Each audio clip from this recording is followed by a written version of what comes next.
তো good morning, Radhe Radhe friends, welcome back to my channel. কেমন আছো বন্ধুরা? আশা করছি সবাই ভালো আছো, সুস্থ আছো। এইভাবে ভিডিওটা শুরু করলাম, ক্যামেরাটা রেখেছি নিচের দিকে, কারণ এই যে এইটা আমি এখন বার করছি, এই ট্রাইপডটা এখন ইউজ করতে হবে। এটা সেলফি স্ট্যান্ড। কারণ আমার যে ট্রাইপডের মাথাটা, ওটা কী হয়েছে, ছাদে নিয়ে গেছিলাম আনার সময়, গোপাল আর কি তাড়াহুড়ো করে আনতে গেছে। ওটার মাথাটা অন্যরকম, তো মানে এই যে ক্লাম্পটা, এটা তো আলাদা। তো যাই হোক, ওটা এমনভাবে বাড়ি খেয়েছে দেওয়ালের সাথে, তো আমাকে বলেনি। পরে আমি একদিন পরে যখন দেখছি ওর মাথাটা ভেঙে গেছে, দিয়ে আমার ওইটা ভেঙে যাওয়া মানে আমি আর ফোনটা সেট করতে পারবো না, নতুন একটা কিনতে হবে। তো সেই জন্য নতুন ট্রাইপড, বুঝতেই পারছো, বাচ্চা মানুষ ওকেই বা কী বলবো, তো আমার হেল্প করার জন্য জিনিসটা এগিয়ে আনতে গেছে তাড়াতাড়ি করে। তো ওই জন্য এখন এইটা বার করছি।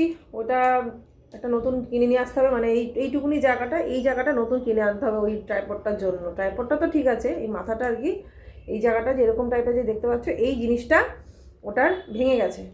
তো ওই জন্য আমার কাজ করতে খুব অসুবিধা হচ্ছে, ফোন এখানে ওখানে রেখে কাজ করছি।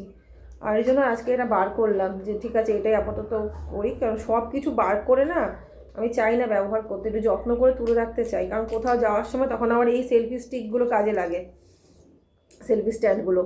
তো ওই জন্য আর কি এটা ব্যবহার করছিলাম না, কিন্তু এখন বাধ্য হয়ে এখন আমাকে এটা ব্যবহার করতেই হবে। যে ঠিক আছে, আপাতত ব্যবহার করি, দেখি কলকাতায় তো গেছে, যদি ওটা নিয়ে আসতে পারে তাহলে ভালো হবে। এটার সাথেও রিমোট আছে, এই দেখো, এটার সাথেও রিমোট আছে। তো আমি ধরো ক্যামেরাটা আমি ওখানে অন করে এখান থেকে চালু করতে পারবো, এই যে রিমোটটা রয়েছে। তো এটা একটা সুবিধে। আর আমি কালকে এই কুর্তিটা পরেছিলাম, ভেবো না যে বাসি পরে আছে, কারণ বাসি নাইটি পরেছিলাম। তো সেটা চেঞ্জ করে নিয়েছি, আবার কুর্তিটা পরে নিয়েছি, কারণ কালকে সন্ধ্যেবেলায় আমি কুর্তিটা চেঞ্জ করে নাইটি পরে নিয়েছিলাম। তো সেটাই এখন আবার পরে নিয়েছি, কাজ করবো তো, সেজন্য এই কুর্তিটা পরলাম। আবার সব কাজ ফাজ করবো। তারপরে সব কাজ পড়ে আছে, কোনো কাজই সেভাবে হয়নি। মা ওদিকের ঘরে কিছু কাজ করে দিয়েছে, এখন শুধু যাব ঘরগুলো মুছবো। আর এই ঘরটা, বাসি বিছানাটা পড়ে আছে, গোছাবো। তো দেখলাম যে না, এগুলো সেট না করলে আমি ভিডিও করতে পারছি না। আজকে সকালে মোমো বানিয়েছি, কিচ্ছু তুলতে পারিনি, একমাত্র এই ফোনের এই ট্রাইপডের জন্য। ট্রাইপডটা মানে মাথাটা ভেঙে গেছে, ওই জন্য পাচ্ছিলাম না আমি ফোনটা এখানে ওখানে রেখে, অসুবিধা হয়। তো এই জন্য এটা বার করলাম, এটা সেট করলাম, এখন এটা দিয়ে ভিডিও করব। এটা বুধবারের ব্লগ।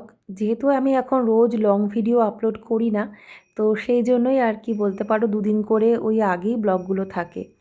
তো সকালে কাজগুলো করার সময় আমি আসলে গান শুনতে শুনতে কাজ করি, তাহলে আমার কাজগুলো করতেও বেশ ভালো লাগে, আর কাজগুলো খুব তাড়াতাড়ি হয়েও যায়। তো এটা একটা ভালো অভ্যেস।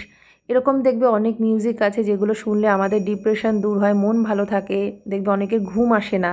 এরকম কিছু মিউজিক সাউন্ড আছে, দেখবে চালিয়ে দিয়ে বা কানে হেডফোন দিয়ে, বলবো না ঘুমোতে, এমনি হালকা করে চালিয়ে দিয়ে যদি একটু রেস্ট নেওয়া যায়, দেখবে কখন যে ঘুমিয়ে পড়েছো। তো এগুলো মানে কিছু ক্ষেত্রে কিন্তু অনেক কাজে লাগে। আবার আমি এটাও বলবো না যে ফোনটা বেশি ইউজ করা ভালো, কারণ স্ক্রিন টাইম যত কমাতে পারবে ততই কিন্তু তোমার স্বাস্থ্যের পক্ষে ভালো, মন ভালো থাকবে, মানে আর সব দিক দিয়েই তুমি ভালো থাকতে পারবে। কারণ এখন যা দিনকাল চলে এসেছে, বাচ্চাদের তো ফোন দেওয়াটা একদমই বন্ধ করে দিতে হবে। আর তাছাড়া নিজেকেও যতটা বাঁচিয়ে রাখা যায়, মানে এই যে মানে সারাক্ষণ ফেসবুক অন করে বসে থাকা, অনেকেই দেখেছি আমি, বেশিরভাগ মানুষ আমি নিজে চোখে দেখা, সারাক্ষণ মানে এফবি খুলে বসে আছে, সারাক্ষণ স্ক্রোল ডাউন করেই যাচ্ছে। এটা যে কতটা বাজে অভ্যাস সেটা কিন্তু অনেকেই আমরা জানি, তার সত্ত্বেও কিন্তু সেটার থেকে অনেকেই বেরিয়ে আসতে পারছি না। আমার কথা বলছি না, আমি তো মানে ধরে রাখো যে দুটো আমি পেজ ওপেন করেছিলাম, মানে এমনি একটা অ্যাকাউন্ট রয়েছে, আইডি, যেটা এমনি নিজের আর কি, নিজস্ব, যেটা যেখানে আমার সমস্ত পরিচিত মানুষজনরা আছেন। তো আর এছাড়া আমি দুটো পেজ ওপেন করেছিলাম জাস্ট ওই ব্লগ, মানে শর্ট ভিডিও, রেসিপি এগুলো দেওয়ার জন্য। তো সেগুলো আমি কয়েকটা দিয়েও ছিলাম, কিন্তু একটা গ্রো করেছে আর একটা একদমই মানে গ্রো করেনি। তো যেটা গ্রো করছিল, তার সত্ত্বেও কিছু জিনিস আমার জানার পরে আমার মন থেকে যেন মনে হলো যে না, ফেসবুকে আমি কোনো মানে কাজ করব না। তারপরে আমি সেগুলো প্রফেশনাল মোড অফ করে দিয়েছি, মানে পুরো ডিঅ্যাক্টিভেট করে দিয়েছি। সেখানে আমি আর কোনো ভিডিও দিই না, আজ থেকে প্রায় হতে চললো অনেক মাস, প্রায় বছর ঘুরে যাবে হয়তো আর কিছুদিন পর। মোটামুটি হয়ে গেছে 8-9 মাস আমি বন্ধ করে দিয়েছি। আর এমনিতেও সেরকম কিছু মানে কাজ করতামও না। আর এমনিতেও অ্যাকাউন্টটা এখন আর মানে অ্যাক্টিভেট রাখিই নি। তো যাই হোক, একটা অ্যাকাউন্ট আছে, শুধু নিজের কিছু মানুষজন যারা আত্মীয়স্বজনরাও কিছু আছে, ফ্রেন্ড লিস্ট রয়েছে, তো প্রয়োজনে রাখতে হয়, মানে সব দিক মানে মেনটেন করতে গেলে কিছু কিছু ক্ষেত্রে রাখতে হয়, তাই আছি। তা না হলে হয়তো এই অ্যাকাউন্টটাও থাকতো না। তো শুধুমাত্র ইউটিউবটাকে ভীষণ ভালোবাসি, ইনস্টাগ্রামটা দেখতে পছন্দ করি, তাও সবসময় অত দেখি না, মাঝে মাঝে রিলস দিই এই পর্যন্ত। এর বাইরে আর কিছু আমার আর দরকারও নেই। ইউটিউবটা যেহেতু আমি ইউটিউবে কাজ করি, ইউটিউবের জায়গাটা আমার একটা আলাদা ভালোবাসার জায়গা, সেই জন্য ইউটিউবের সাথে আমি কোনো কিছু তুলনা করি না, কারণ ইউটিউবটা আমি দেখেছি অনেক ক্ষেত্রেই ভালো, অন্যান্য সোশ্যাল মিডিয়া থেকে আর কি অনেক ভালো। তো যাই হোক, দেখো আমি আজকে না ঘরটা একটু নতুন করে গোছাচ্ছি এই সাইডটা দিয়ে, মানে এইখানটা একটুখানি ডেকোরেট করছি। দেখবে ঘরের একটা কর্নার যদি একটু সাজিয়ে নেওয়া যায় না, ঘরের লুকটাই চেঞ্জ হয়ে যায়, মানে অনেকটা সুন্দর লাগে, সৌন্দর্য কিন্তু বেড়ে যায়। তো এখানে একটা টেবিল আমি রেখেছি, তার উপরে টেবিল ক্লথ দিয়ে একটুখানি ডেকোরেট করছি জায়গাটা। টুকটাক কিছু জিনিসও রাখা যাবে, আর এখানে একটু ডেকোরেট করে দেখতেও সুন্দর লাগবে। আমাদের বাড়ির পাশেই না বিয়ে, মানে একটা বিয়ে হচ্ছে, তো যাই হোক এখন আবার মনে হচ্ছে ডিজে বাজাতে শুরু করেছে। তো কালকে তো মনে হয় বউ ভাত, তো মানে প্রচণ্ড আওয়াজের একটা ব্যাপার থাকবে, জানি না। এই যে এখন আবার সেই আওয়াজ আসছে, জানি না ভিডিওর মধ্যে চলে আসছে নাকি। আর এখন যাই হোক, ঘরটা দেখো ঝাড় দিয়ে দিচ্ছি, মানে ভয়েস ওভারটা দিতে হয় এর জন্য রাতের বেলার দিকে যখন সব নিরিবিলি থাকে, মানে এই এখন দিচ্ছি, ধরো এখন সন্ধ্যা হতে চললো। তো স্বাভাবিক ব্যাপার, একটু আগে ঘন্টার আওয়াজে পাচ্ছিলে মা, কারণ উপরে সন্ধ্যা দিচ্ছিল। আমি ভিডিওর আর এডিটিংটা কমপ্লিট করে আমিও সন্ধ্যাবাতি দেব। তো চলো এবারে দেখে নাও আমার ঘরটা দেখতে কেমন লাগছে।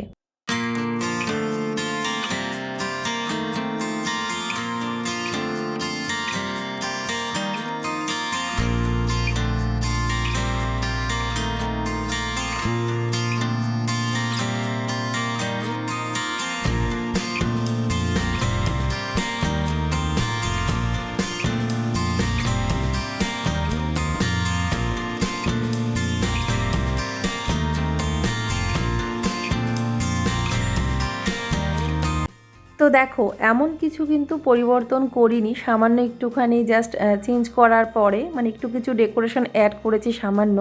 তো একটা কর্নার একটু সাজিয়ে নেওয়ার পরে দেখো ঘরের লুকটাই কি সুন্দর চেঞ্জ হয়ে গেল।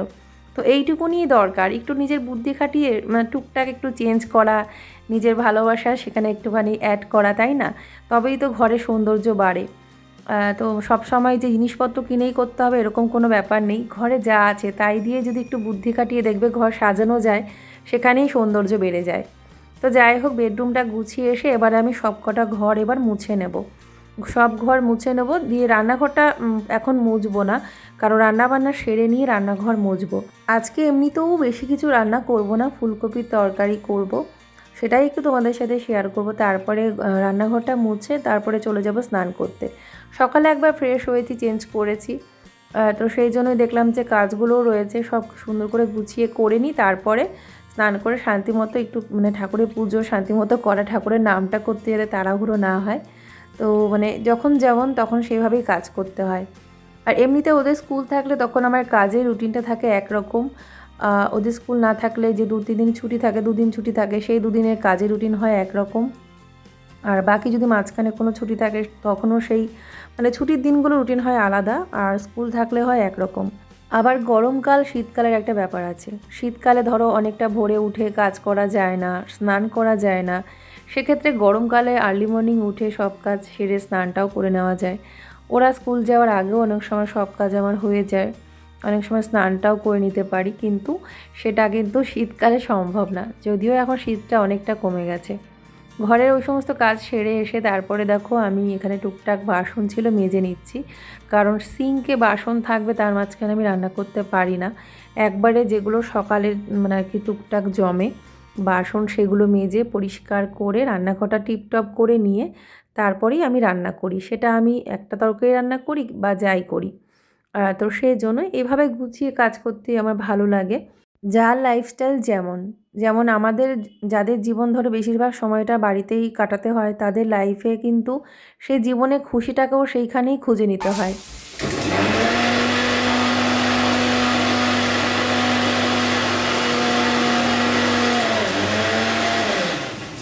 যত যাই হোক, দেখবে আমাদের জীবনের এক একটা স্টেজে এসে এক এক রকম দায়িত্ব, এক এক রকম মেন্টালিটি আমাদের দেখবে ভেতরে তৈরি হয়। তবে লাইফের প্রত্যেকটা পার্ট এনজয় করতে হবে, এটা দেখবে অনেকেই বলে, আমিও এটা কিন্তু মানি, কারণ লাইফের প্রত্যেকটা সময় কিন্তু আমাদের এনজয় করা উচিত। জীবনের প্রত্যেকটা সময়েরই ভ্যালু আছে। তো এবারে আমি রান্নাটা দেখো করছি। আর আমি ওই যে বললাম যে শুধু একটাই তরকারি রান্না করব, এদিকে ভাত হয়ে গেছে, ভাতের ফ্যানটা কিন্তু ঝরিয়ে নিয়েছি।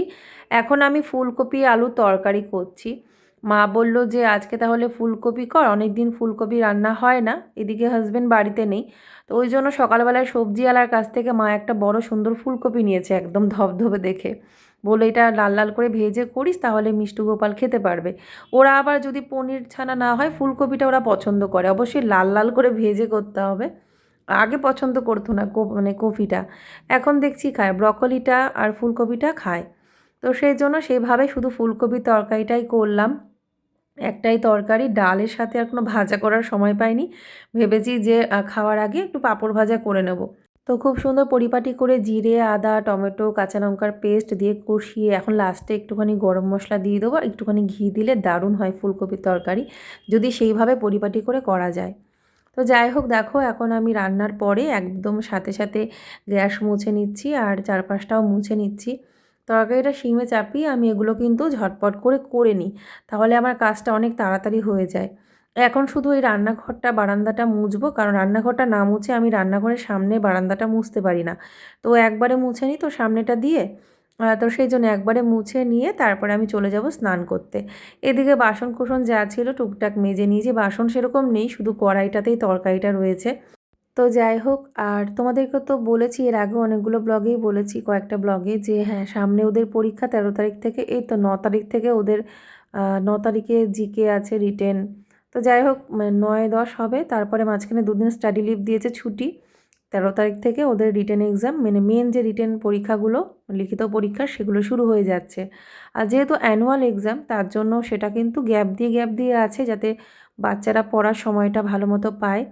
আর সেটা শেষ হতে হতে ওই রকমভাবেই ওই মার্চের 5 তারিখ না 6 তারিখ, 5 তারিখে, 5th মার্চ ওদের শেষ হয়ে যাবে। আরও 6 তারিখ পর্যন্ত আছে, তবে ওদের মানে 5th মার্চই শেষ হয়ে যাবে।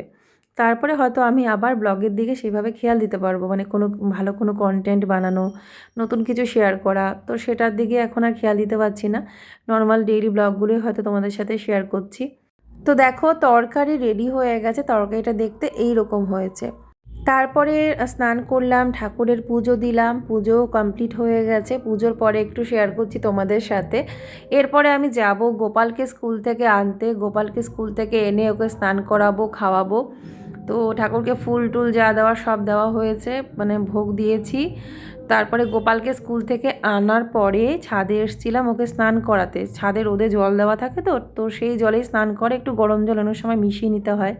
তো দেখো একটা জিনিস দেখতে পাচ্ছি আকাশে, তো এটা গোপাল আমাকে দেখালো যে মা দেখো, বলছে কি জেট প্লেন গেছে নাকি। তো জানি না এটা কিসের, এরকম একটা এত সুন্দর লাগছিল দেখতে, মানে খালি চোখে যেন সে আরও স্পষ্ট লাগছিল। অবশ্যই আমার ফোনের ক্যামেরায় দুর্দান্ত লাগছে, ভালো লাগছে। তো যাই হোক, এই জিনিসটা এত সুন্দর লাগলো, তো ভাবলাম যে ক্যামেরা একটু ক্যাপচার করতেই হয়। কি এটা হতে পারে তোমরা অবশ্যই জানিও। সো ফ্রেন্ডস, এখন আর কি খাওয়া দাওয়া করবেই, তো ওকে স্কুল থেকে নিয়ে আসলাম। আর এর আগে তো খাওয়া হয় না, খেতে খেতে সেই আমাদের একটু বেলা হয়ে যায়। গোপালে খাওয়া হয়ে গেছে অনেক আগে, ওকে তো স্নান টান করিয়ে খাইয়ে দিয়েছি আগেই। কিন্তু এই যে মিষ্টুকে স্কুল থেকে আনলাম, মানে যে টোটোতে গেছি সেই টোটোতেই আবার ফিরলাম, সেজন্য দেরি হয়নি, নাহলে সেই টোটোর জন্য দাঁড়িয়ে থাকলে আমার মুশকিল। তো ওই জন্যই তো এখন এসছি, ও এখন স্নান করতে গেছে, স্নান করুক, গরম জলে স্নান করবে। সকালে স্নান করা হয় না, কারণ ঠান্ডাটা এখনও যায়নি। এই তো আর কিছুদিন পরে হয়তো সকালে স্নান করে স্কুলে গেলে তখন আর এতটা অসুবিধা হবে না, কারণ এই বেলায় স্নান করলেও আবার মুশকিল। কিন্তু কিছু করার নেই, এখন এই গরম জলে একটু স্নান করবে, তারপরে আমরা খাওয়া দাওয়া করব। আমি, মা আর মিষ্টু খাবো, আর গোপালে তো খাওয়া হয়েই গেছে। তো যতই খাওয়া দাওয়া হয়ে যাক, ঘুরে বেড়াবে, খেলবে, তবু একটুখানি শোবে না, বিশ্রাম করবে না, যতক্ষণ না আমি আসবো বা মিষ্টুকে খাইয়ে দিয়ে ঘরে না আসবো, ততক্ষণ ও এসে রেস্ট নেবে না। আমি ওকে বলি তুই কিন্তু অনেকক্ষণ ঘুমিয়ে নিতে পারিস, তো শোবে না, কি করা যাবে। তো যাই হোক, এখন চলো খাওয়া দাওয়ার সারি। জানি না ভিডিওটা কতটুকু কী হয়েছে, আর বিকেলবেলা একটু শেয়ার করে তোমাদের সাথে তারপরে ভিডিওটা এন্ড করব, ঠিক আছে? তো চলো, এখন আর কিছু শেয়ার করছি না, এখন খাওয়া দাওয়া করি। খুব খিদে পেয়ে গেছে, আজকে বেশি কিছু রান্নাও করিনি, তোমরা দেখেছো।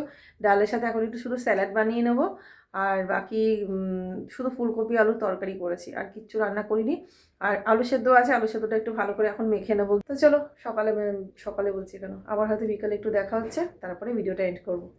তো বন্ধুরা ভিডিওটা শ্যুট করা হয়নি, এখানেই এন্ড করে দিতে হচ্ছে। যদি আমার এই ছোট্ট ব্লগটা তোমাদের ভালো লাগে অবশ্যই করে ভিডিওটাতে একটা লাইক করে দেবে, নতুন ফ্রেন্ডরা সাবস্ক্রাইব করবে। আজকের মতো আসি, tata bye bye, Radhe Radhe.